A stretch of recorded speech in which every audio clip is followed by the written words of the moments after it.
twongeye turatomboye bana b'Imana kuba natwe turi mu mubare wa Nyagasani amaganga kuri buri munsi kugira ngo tugirire neza. Nyagasani uduhe gukora gushaka kwawe ahangaha kuri buri munsi. Ku izina ry'Imana Data na Mwana na Roho Mutagatifu, amen. Amahoro bana b'Imana, ni muhumure, Imana iradukunda, ije kudukiza. Ngaho natwe nidukora gushaka kwayo kuri uyu wa mbere w'icyumweru cya gatandatu tariki 13 Gashyantare 2023. Isomo rya mbere ryo mu gitabo cy'intangiriro umutwe wa 4 umurongo wa mbere kugeza kwa 15 no 25. Umuntu abonana na Eva umugore we. Eva arasama byara Kayini maze aravuga ati nungutse umuntu nkesha uhoraho. Kubuheta abyara Abeli murumuna we. Abeli aba umushumba w'amatungo naho Kayini aba umuhinzi w'ubutaka. Igihe kirahita Kayini ashyira uhoraho amaturo avuye mu myaka y'imirima ye. Abeli nawe azana uburiza mu matungo ye agerekaho n'ibinure byayo. Uhoraho ashima Abeli n'amaturo ye ariko ntiyashima Kayini n'amaturo ye. Kayini biramurakaza cyane maze mu maso he harahinduka yubika umutwe. Uhoraho abaza Kayini ati urakajwe n'iki kandi n'iki cyatumye uhinduka utyo mu maso? Nugenza neza ntuzubura umutwe se? Naho nutagenza neza itonde kuko icyaha kibunze ku irebe ry'umuryango wawe ngo kigusumire ariko wowe ugomba kukirusha amaboko. Kayini abwira murumuna we Abeli ati tujyane mu mirima. Nuko igihe bari mu mirima Kayini asimbukira kuri murumuna we Abeli maze aramwica. Uhoraho abaza Kayini ati Abeli murumuna wawe ari hehe? Undi ati simbizi, mbese ndi umurinzi wa murumuna wanjye. Uhoraho ati wakoze biki? Amaraso ya murumuna wawe wamennye ngaho arantabariza mu gitaka. Ubu ngubu baye ikivume ku butaka bwo bwasamye ukaguhira amaraso ya murumuna wawe. Nuhinga ubutaka ntibuzongera kukurumbukira, uzahora uri inzererezi yangara ku isi. Kayini abwira Uhoraho ati igihano mpaye kirakabije. Dore unyirukanye kuri ubu butaka unciye no mu maso yawe. Nzahora ndi inzererezi nangara ku isi kandi uzambona wese azanyica. Uhoraho aramubwira ati yewe uzica Kayini uwo ari we wese azabihanirwa 7. Nuko Uhoraho ashyira ikimenyetso kuri Kayini kugira ngo uwo bazahura wese atazamukubita mu ngusho. Adamu abonana n'umugore we, umugore wamubyarira umuhungu amwita Seti, ati kuko Imana yashumbushije indi mbuto mu kigo cya Abeli Kayini yishe. Iryo ni ijambo ry'Imana. Zaburi ni ya 50. Nimuze dutura Imana igitambo cyo kuyishimira. Imana nyamana ari y'Uhoraho ivuze ijambo rikoranye isi yose guhera mu burasirazuba kugera mu burengero bwaryo. Iti nimunkoranyirize abayoboke banjye. Tega amatwi muryango wanjye ngiye kukuvuga. Ngewe Imana nkaba n'Imana yawe. Ibitambo ntura sibyo nguhora kuko ibitambo byawe bitwikwa bimpora imbere. Kuki ushanukira gutondagura amategeko yanjye no guhoza kuri imisezerano ryanjye nyamara ntukunde gukosorwa maze amagambo yanjye ukayata hirya? Uricara ukavuga na muvandimwe wawe bityo ukandagaza mwene nyoko. Ivyo nibyo ukora none ukabona ko naceceka? Wibwira se ko meze nkawe? Nimuze dutura Imana igitambo cyo kwishimira. Nyagasani Yesu nabane namwe. Amagambo mu Ivanjili ntagatifu ko yanditswe na Mariko umutwe wa 8 umurongo 11 kugeza kwa 13. Muri icyo gihe abafarizayi baraza maze batangira kumwiyenzaho bamusaba ikimenyetso giturutse mu ijuru byo kumwinsha. Nuko asuhuza umutima ati kuki abantu b'iki gihe bashaka ikimenyetso? Ndababwira ukuri nta kimenyetso abantu ubu bateze kubona. Nuko abasigaho arongera ajya mu bwato agana ku yindi nkombe y'inyanja. Iyo ni Ivanjili ntagatifu. Bakristo bavandimwe, Yezu Kristo akuzwe. Muvandimwe, nurya ukabona birakunze ujye ushimira Imana. Muvandimwe, nurya mukabona birakunze ubonye ibitotsi shimira Imana, icyo ni igitangaza cy'Imana. Nubyuka nabwo ukabona birakunze ugiye ku mirimo, ugiye gukora, ugiye gusenga ukabona birakunze shimira Imana, icyo ni igitangaza cy'Imana. Imana iracyakurinze, Imana iragukunda, Imana iri kukugira neza. Amen, amen, amen. Bakristo bavandimwe, Yezu Kristo akuzwe.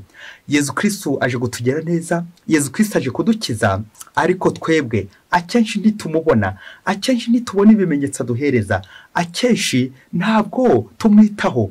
Nuko rero tugashaka gukora ibyacu aho gukora ugushaka kwa Yezu Kristo.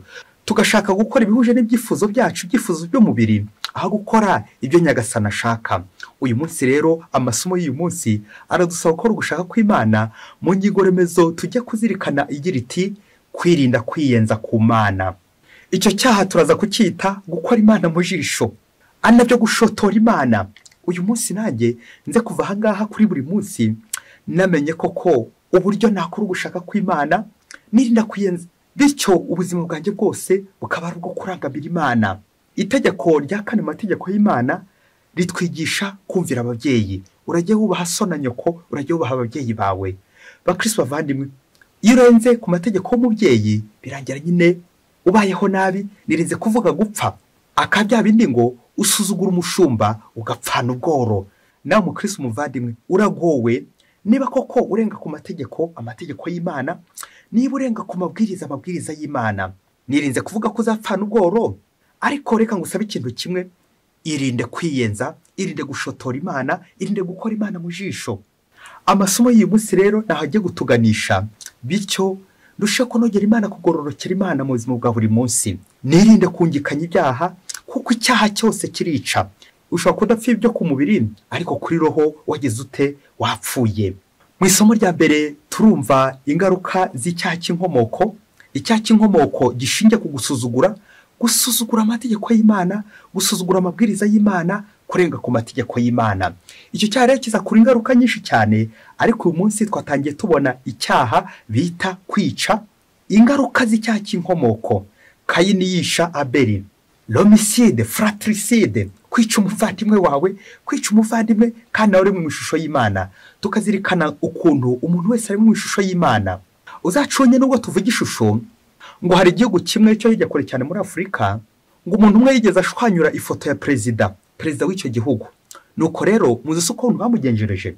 Ntabwo ngo bamufunze gusa, ibyo bamukoreye ntabwo nza kubivugira aha ngaha vuba. Gusa icyo nashaka kuganishaho ni ukureba ifoto yawe. Umuntu aramutse aje akayishwanyura, wabyakira ute? Aha, tuzirikane ko iyo foto ashwanyuye ntabwo ari uwo perezida, ntabwo uwo ari wowe, ahubwo ni ikimenyetso cyawe, ni ishusho yawe. Tekereza nawe, umuntu ashwanyuye ifoto yawe, uramufunze cyangwa umukore n'ibindi bibi, ubu se ko atagukozeho, noneho uramutse agukozeho wamugenzereza ute? Aha, bigatwibutsa ko umuntu wese ni ishusho y'Imana, umuntu ari mu ishusho y'Imana.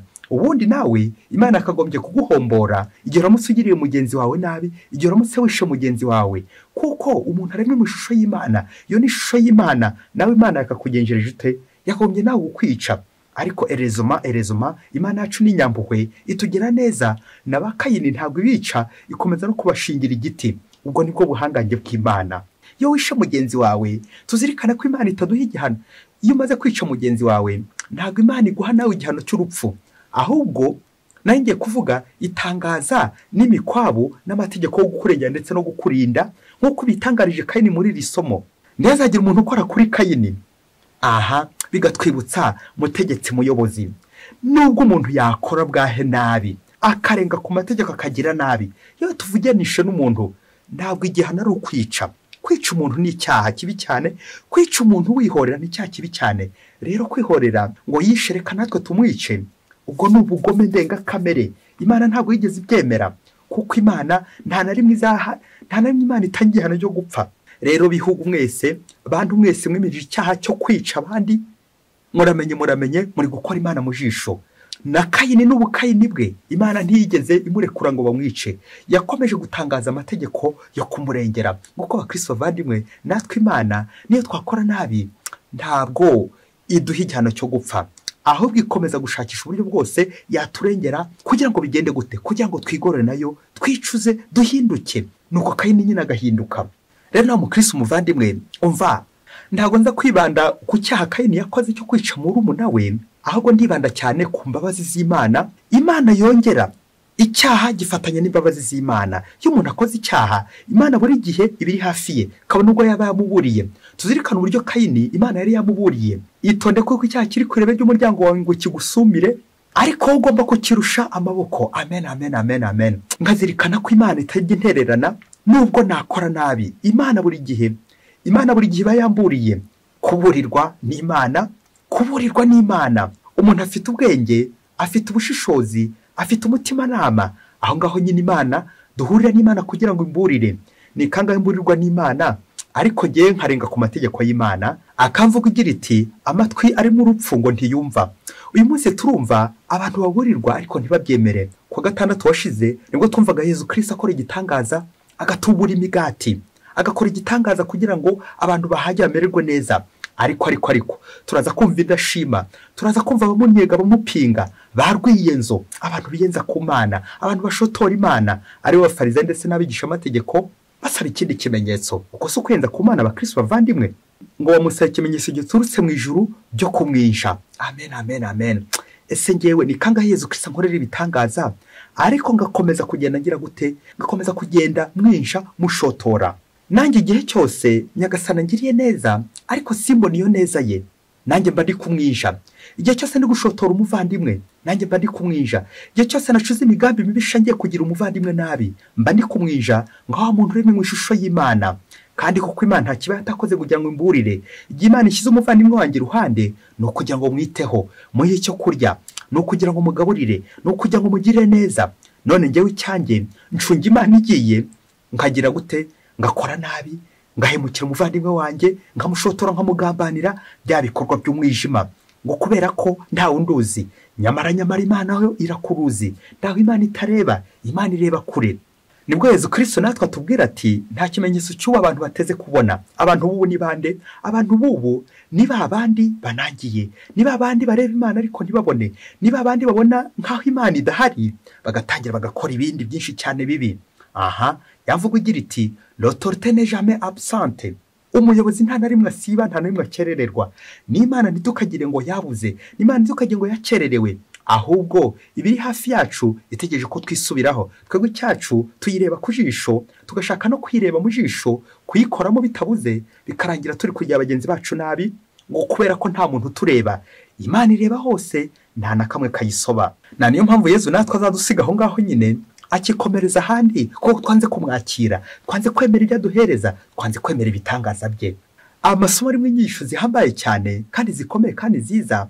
Ubwo igihe cyose Imana yatuburiye tukarenga ku mategeko yayo, bitugeza habi. Igihe cyose dutumviye Imana, igihe cyose turi kure y'Imana, bitugeza habi, tukamererwa nabi, tukagwa, yewe nanjye kuvuga tukagusha amazuru. Kubera iki? Kutumvira Imana. Akamwana utumvira wishe inyoni itaribwa, kandi ngo utumviye se na nyina yumvira ijeri.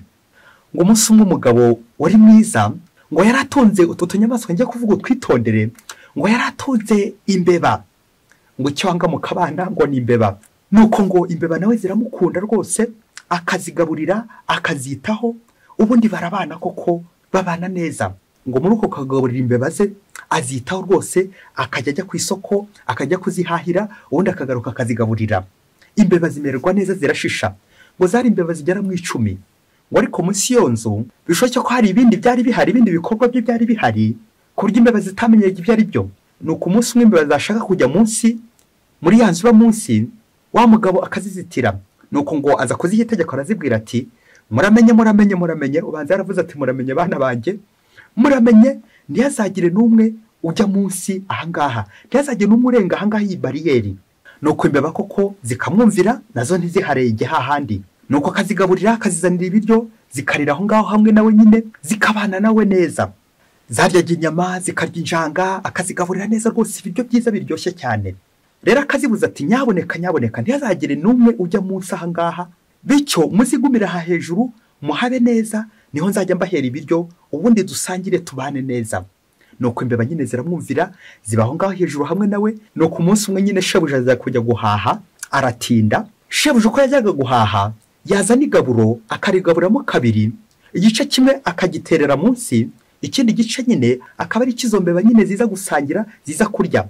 Ariko izo mbeba zareba uburyo nyir'urugo nyine yazibujije kujya zijya munsi, zikomeza gushyiraho akabazo, zibaza impamvu nyir'urugo azibuza kujya munsi, kandi munsi babona aterayo ibiryo.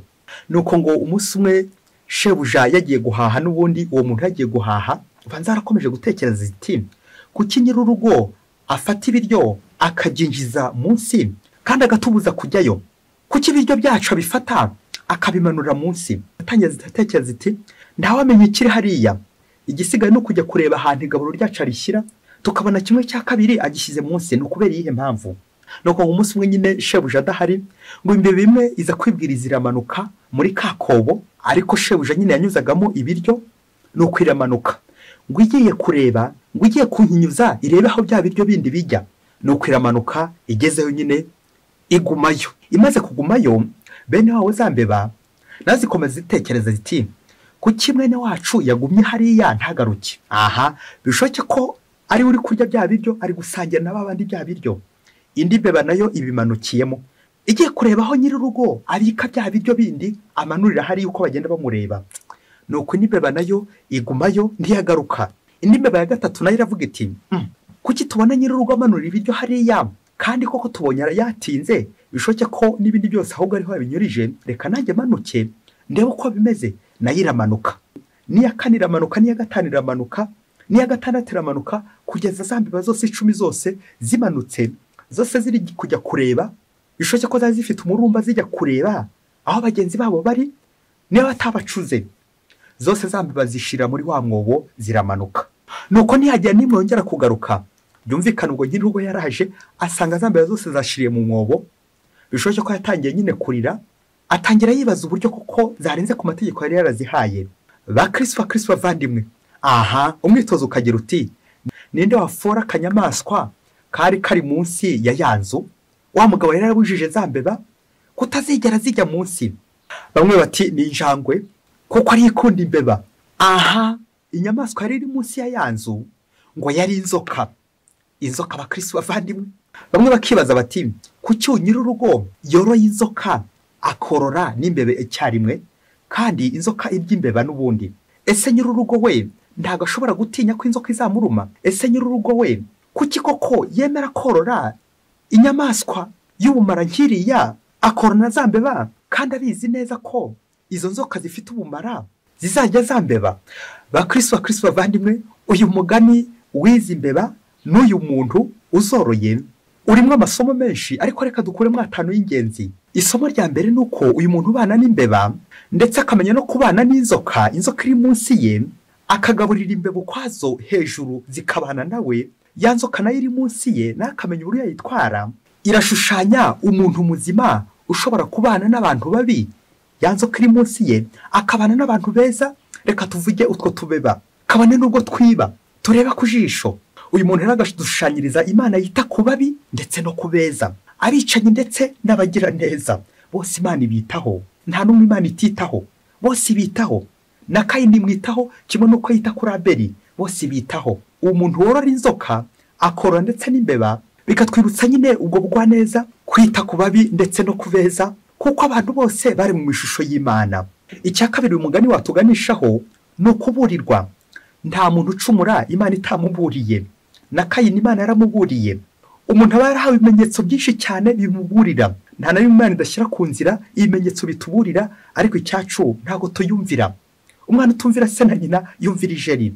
Ngo kuko ubona mugenzi wawe agiye mu rwobo ntagarutse, aho kugira ngo ugire amakenga, wowe kongera nawe nanjye kuvuga kurambura akaguru, abo ukomeza umukurikira ndetse no kumukurikirana, ugiye kureba ko atagucuze. Ngizo zambiba zose zishira mu mwobo, wagiye kureba niba atari kuncura. Ngo kuko tugambanira bagenzi bacu, tugakomeza kugenda tubakurikirana, tubacira ishyamba, tubaciriye kuzimu. Icya gatatu twakuramo muri iri somo no kugira ubushishozi. Ubushishozi igihe nkurikiye bagenzi banjye, nkaba nakwirinda ikigare. Bya bigare byo gusinda, bya bigare by'ubusambo, bya bigare by'abicanyi, babacura imigambi mibisha, bya bigare by'abasambanyi, bya bigare by'indaya. Nkabasha kubyirinda kuko byica nyine. Nubona mugenzi wawe ari imbere, ujye ubanza wibaza uti aranjyana hehe. Nubona mugenzi wawe agiye ukabona atagarutse, ujye wibaza uti kuki atagarutse. Wasanga hariya nta buzima buhari koko, bityo ukagira amakenga, ukirinda kwiyenza nawe, ukirinda kwishora. Ikigare nikiba Kristo bavandimwe, ikigare kirica. Kubona imbeba zose ko ari 10 yose nta nimwe itekereje mugenzi wanjye ko atagarutse, buriya nta kibazo kirimo. Kudatekereza, kutagira ubushishozi mu byo dukora, tugakomeza dukurikira bugare gusa, bikaza kurangira tuguye mu rwobo. Ngibyo twiberamo, ubwo agiye reka nanjye ngeyo, ubwo akoze ikireka nanjye ngikore. Aha, gushyiramo ubushishozi mu byo dukora byose, mu byo tuvuga. Icya kane twazirikana no kwibeshya. abantu benshi tujya twibeshya tukagira ngo Imana ntihari, ngo Imana yagiye, ngo Imana yaturekuye, bikaza kurangira koko nk'aho umuntu wagiye guhahira za mbeba zo zikagira ngo koko ngo umuntu agiye kuzicura, zo zikagira ngo umuntu yazitereranye, ngo umuntu yatinze. Imana yacu ntabwo itinda, mu bibazo byose iratugoboka ikagumana natwe. Ni nk'ahane nyine ibigiye kona ikagira ngo umushumba ntari hafi, bikaza kurangira imyaka yose ishize iyonye. Ngo wa muntu ugiye guhemuka nka wa Kayini yitarura Imana, écarte Dieu, ukumva Imana yava mu byawe, ukumva Imana yakubisa, ugashaka ibintu byose byakwimura Imana. Ngewe ibyaha dukora tugashaka kwimura Imana mu mutima wacu, Imana tukayibura koko. Ngibyo byaha byo kwica abagenzi bacu, kugira abagenzi bacu nabi kubera ko twashatse kwimura Imana, twashatse kwikiza abagenzi bacu ishusho y'Imana tuyibura iwacu. Kubura ishusho y'Imana iwacu, ngicyo cyo guhunga Imana, tukibwira ko Imana idahari, tukikorera ibyacu, bikaza kurangira turi kugwa mu mwobo, inzoka zigaturuma, ubumara bukatwica tugapfa. Ibi bikatuganisha kuri iri somo rya 5, kwiyahura. Yamvuga igira iti uwiyishe ntaririrwa. Tuzirikane ku cyaha cyo kwiyahura. Burya iyo umaze kwica mugenzi wawe birangira nawe nyine ubuze Imana, kuko nyine ni nkaho urushotoye Imana, no kwiyenza ku Mana. Kwiyenza kuri mugenzi wawe no kwiyenza ku Mana, kuko umuntu ari mu ishusho y'Imana. Ngo iyo umuntu arangije kwica birangira nawe nyine apfuye. Iki cyaha cyo kwiyahura, suicide, fratricide, kwica umuvandimwe, biganisha nako kwiyahura. Twumvise Kayini ari kwangara.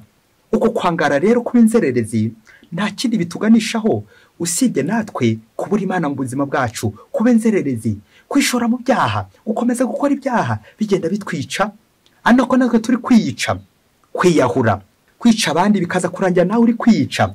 Bakristo bavandimwe, icyo twasaba Imana ni ukugira neza buri munsi w'umuntu mwiza, buri munsi uharanire kwakira abantu bose, kandi buri munsi uharanire ukurikiza amategeko y'Imana. Imana yambujije kutarenga ahangaha, Imana yambujije kutajya munsi, hato ntaza gusanga sekibi, ntaza kujya mu muriro, ntaza kwishora mu nzoka, ntaza kwishora mu bintu binyica. Bityo nkumvira Imana, nkumvira amategeko y'Imana, nkumvira ibintu byose Imana imbuza, nkumvira umutima nama wanjye umbwira uti iki ni kibi kireke, iki ni cyiza gikore. Kuko Imana idusaba kuguma hejuru nayo, tukinda kujya munsi. Nitujya munsi tuzamera nka za mbeba zikorera ku jisho, tuzamera nka za mbeba zishora mu rupfu, zikishyira inzoka, zikishyira ibizirya, bikaza kurangira koko zibuza ubuzima, kandi koko umuntu yarazisigasiye. Nyagasani Imana yacu, uduhe gukumvira buri munsi, twirinde gukora ibidushimisha n'ibyo dushaka, ahubwo dukora ugushaka kwawe buri munsi. Turabigusabye Yezu Mukiza wacu, amen. Mwese Imana ibaho umugisha, Imana Data na Mwana na Roho Mutagatifu, amen. Padiri Masumbuko Ladislas wa Diyosezi ya Cyangugu.